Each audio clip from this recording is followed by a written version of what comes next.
Yo guys, it's CFB. Welcome back to a brand new video. Welcome back to the channel. Today we're back obviously with the transfer news. I was going to say match preview then. Previews have long gone. It's a long time till they're coming back as well. But we're back with the transfer news. We've got a load that's come out today. Obviously, there was only a transfer news video yesterday. So there's been a lot of developments come out today. And today we're going to get into them, the main ones, the good ones. So before we do, please like, subscribe, hit the bell notification so you're notified every time I load a video. What's the first link in the description. My streaming channel. Go and check that out. It'd be very much appreciated. And let's get straight into the Chelsea news because it's Chelsea news, but obviously mainly transfer news. That's what it is. We've got a certain confirmation today. We had a certain confirmation for a certain player we've signed, our first signing of the season. Obviously, we got the here we go for it like 5 days ago or something like that. Well, today he's been pictured in Chelsea blue. Here it is, right here on the screen in all of its glory. Tosin is a blue. As you see, Tosin Adarabioyo has joined Chelsea officially. There's a load of things to talk about this transfer that I've learned a little bit more about compared to the Here We Go video. So the Here We Go video, I didn't really know that much about Tosin Adarabioyo. Didn't really know anything to do with him. I didn't know how tall he was. I knew he was tall. I thought he was around the 6'2" margin. The guy's 6'5", I think it is. If I've got that wrong, then people are going to see him like a bigger idiot. But he's like 6'5". He's brilliant. Honestly, I think he's great. He's great with the ball at his feet as well. There's so much I've learned about him in the air as well, which we've lacked last season. Aerial domination, he's got that. He's great on the ground as well. But yeah, obviously here as well is there's more to this, and I'm going to read this out because this is what he has said. He said a lot. I haven't got it all up on the screen, don't get me wrong. But this is just one of the quotes that I've got for you guys, but I'm going to go in more detail to do with the others. So, Tosin Adarabioyo said this: I'm looking forward to starting work with Enzo, and I'm sure the boys are too. It's going to be exciting. We're going to play good football and win a lot of games. There are top players in this squad, and I'm eager to play with them all. And he came out with other quotes saying that he wants to win the Champions League one day. And when he was walking down the hallway at Cobham, he was looking at some of the Chelsea Champions League winning photos. He was there like, I watched that 2012 Champions League victory and I want to be there one day at a big club. And he thinks Chelsea is that club to do that. He wants to win games. The way he speaks is just with confidence. And obviously when he said he wants to play with Enzo, he means Enzo Maresca. And I'm pretty sure, I may be wrong about this, but this bit I'm not wrong about. He was in Man City's academy. He's been with Cole Palmer and Raheem Sterling. In fact, he said he spoke to Cole Palmer and Raheem Sterling before moving to Chelsea, and they gave nothing but good things about Chelsea and joining the club. So that's good on that behalf.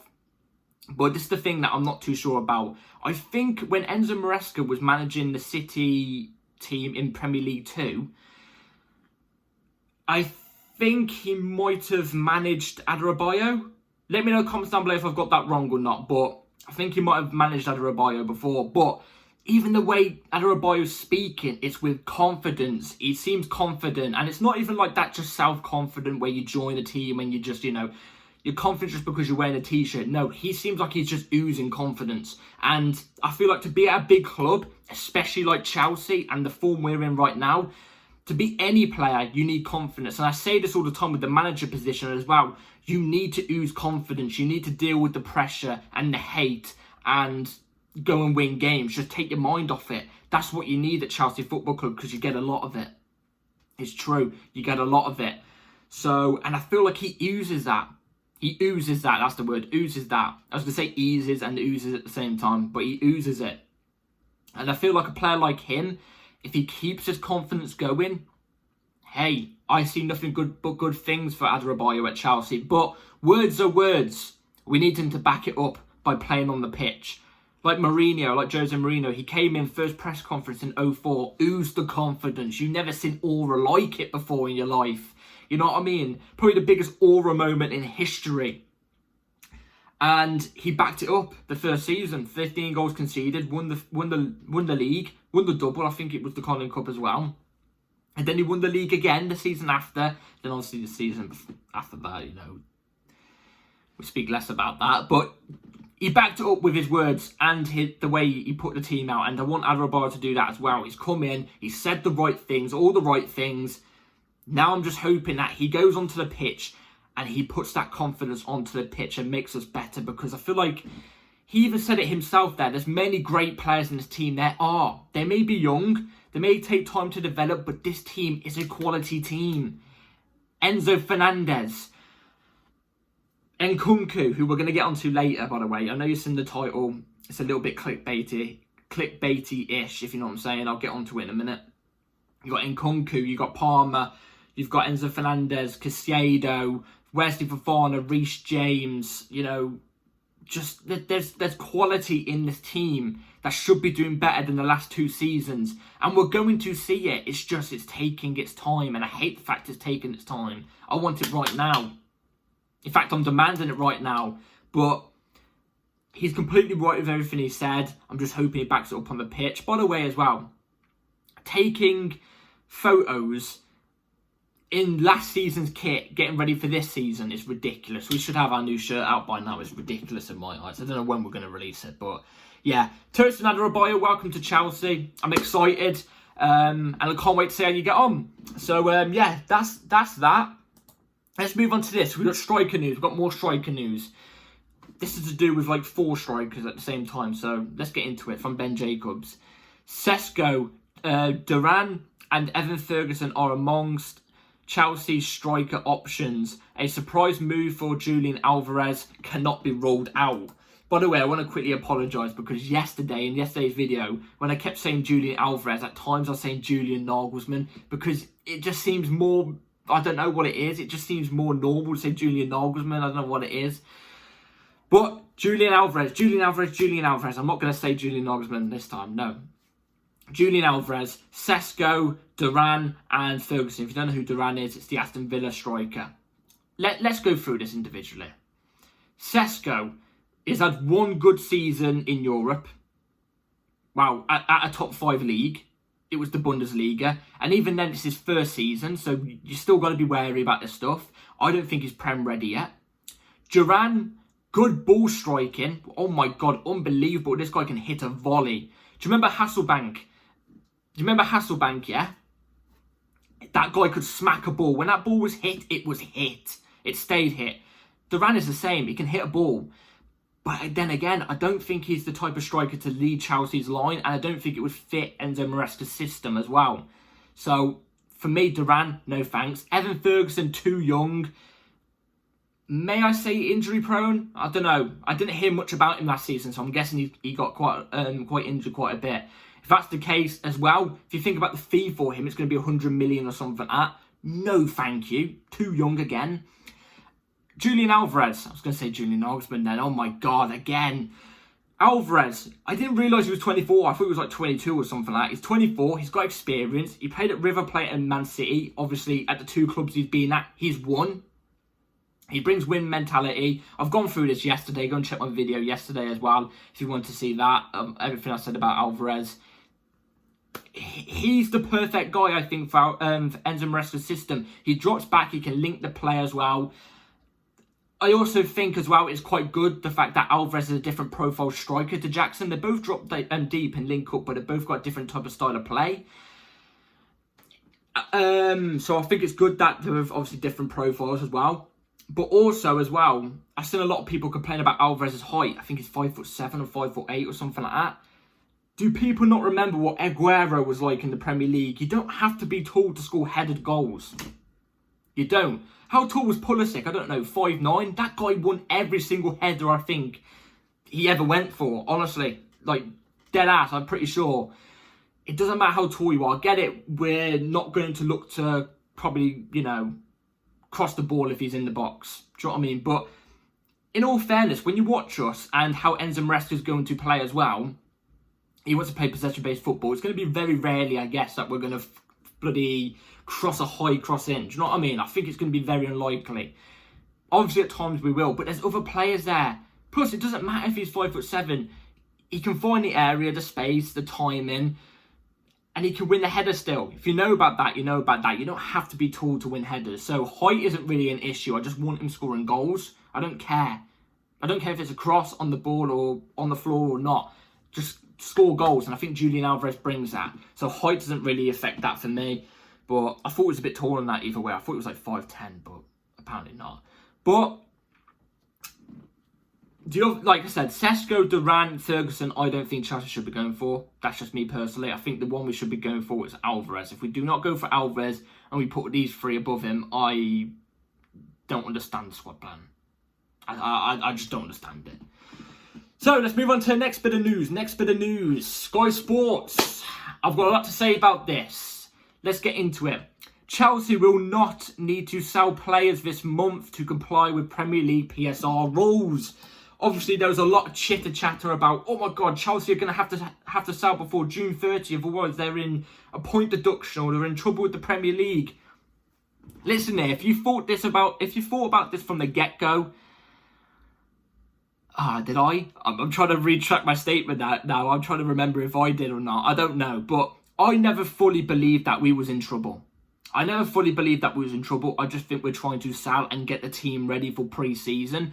Because I would love nothing more than getting our transfer business done. Player sold, player signed, everybody in before pre-season. So we can have a whole pre-season and a whole league to go through without having to add new signings in or take players out. Do you know what I mean? I want all of our signings done and people going before the pre-season. The last time we actually did that was when Mourinho first came in 14-15 and we won the league that year. Was top of the table for the whole of the season, I think it was the whole of 38 games. We didn't drop one space. We didn't drop down one place. We was always top.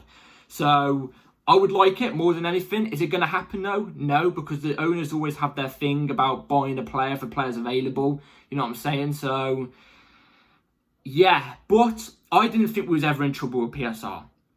I didn't think we was. I think it was all just scaremonger to get to the Chelsea fans because obviously Chelsea's a big name. The media love to sprout some shit about us, no offence. The media love to do it. By the way, as well, what I was going to say was Sky Sports yesterday, that was today that they said this. Yesterday, they said Chelsea are going to have to sell before June 30th. So Sky Sports just chat, absolute chat. But how do I know this is 100%? Because David Ornstein and Fabrizio Romano said this a month ago. Does people not remember this? A month ago, David Ornstein and Fabrizio both said Chelsea don't need to sign for PSR. Sell any players for PSR. They're all good. What's the fuss about? Now, next season's a different question, but this season, they're all good. Ever since that moment, I've not been worried. I don't know why people have all of a sudden got worried over Sky Sports News. Come on now. It's like that, but hey, I don't know what to say, but yeah, I was never worried about that. Let's move on to this one. This is the other thing on the thumbnail that maybe a bit clickbait-ish. I apologise in that sense of it if it does sound it, but I wasn't meaning it to be like that. But it's a talking topic I want to talk about. So, this is to do with Nkunku. So yeah, breaking: Chelsea have received interest and inquiries for Nkunku, but no plans to let him go this summer. Nkunku also wants to stay. I want to talk about this. I think it's dumb that clubs have inquired or asked about Nkunku. You may think, why? It's normal. Clubs can ask about anybody. You know, why is Nkunku so special? Nkunku was out for the whole of last season. He signed a long contract, I think it was a long contract. By the way, Adarabioyo's contract's a 4-year contract. It's not a 6-year like that was reported. It's a 4-year from what I've heard. So, yeah. But Nkunku, move back to Nkunku. You know, he was out for the whole of last season. I think he signed a long contract as well. He's already said in the past that he wants to make it in the Premier League. Premier League's the best league in the world. He wants to show that he can do it. He had, 8 games, 9 games, maybe 10 or 11 or 12 last season. That's not proving yourself. I thought, if there was even a consideration about Nkunku leaving, I do not know what was going through your head. I've always thought Nkunku was going to stay. And it's nice to see that he wants to stay as well. I think Nkunku is going to be a very, very pivotal part of next season. I think he's going to get a lot of GA. I think he's going to be the difference maker. I've always said this since we signed Nkunku. I never compare anybody to Eden Hazard, because I think Eden Hazard was unique. He had the dribbling style like Messi, and he was a big game player. He's a one-man team player when the chips are down. I never compare players to Hazard, but I think Nkunku, they're not similar profiles, obviously, way different. Nkunku can't dribble anywhere near like Hazard did. But with the factor of when the chips are down and he could come and possess something out of nothing and bring the team moral up to get the team winning again, Nkunku is that type of player. He's that type of profile player.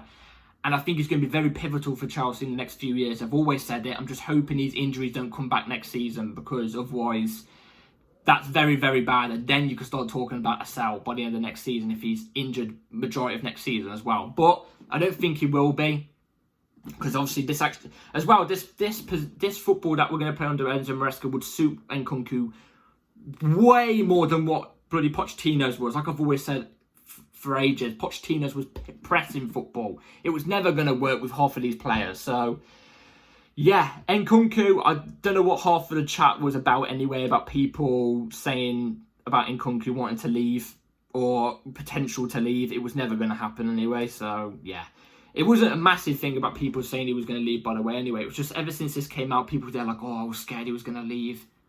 Come on, it was never going to happen. So yeah, let's move on to the last bit of news. This isn't really news, but this is something nice to really end on in a sense. And a bit weird. This is out of the blue, by the way. From Maurizio Sarri. Well, let's get into it. So, Maurizio Sarri said this today.